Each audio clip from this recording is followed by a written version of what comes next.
2016-cı ildə BMW özünün 100 illiyini qeyd edirdi. Mercedes-Benz bir addım qabağa düşərək BMW-ni təbrik edən bir reklam paylaşdı. 100 illik rəqabət üçün təşəkkürlər. Səndən əvvəlki 30 il biraz darıxdırıcı idi.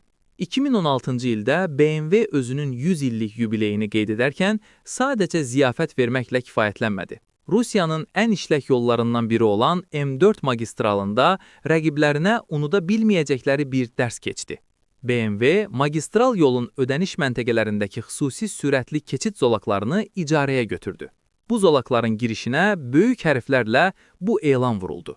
Bu zolaqdan ancaq BMW sürücüləri pulsuz keçə bilər. Bu, marketinq tarixində görülmüş ən cəsarətli addımlardan biri idi. BMW öz sürücülərinə siz seçilmiş insanlarsınız mesajını verir, digər sürücüləri isə Mercedes, Audi və Lexus kimi markaları uzun tıxaclarda gözləməyə məhkum edirdi. Digər lüks avtomobil sahibləri pullu zolaqda növbə gözləyərkən yanlarından BMW-lərin sürətlə və tamamilə pulsuz keçməsini izləyirdilər. Bu sadəcə pul məsələsi deyil, həm də bir status və zaman davası idi. Mercedes sürücüsü özünü ilk dəfə ikinci dərəcəli hiss etməyə başladı. BMW-nin əsl zərbəsi isə kampaniyanın ikinci mərhələsində gəldi. Onlar digər marka sürücülərinə bir çıxış yolu təklif etdilər. Əgər siz də bu imtiyazdan yararlanmaq və BMW zolağından pulsuz keçmək istəyirsinizsə, maşınınızın loqosunu bizim loqo ilə örtməlisiniz.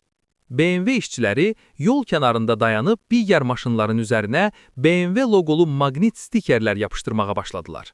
Yüzlərlə Mercedes, Audi və digər marka sahibləri sırf o imtiyazlı zolağa daxil olmaq üçün öz markalarından imtina etdilər.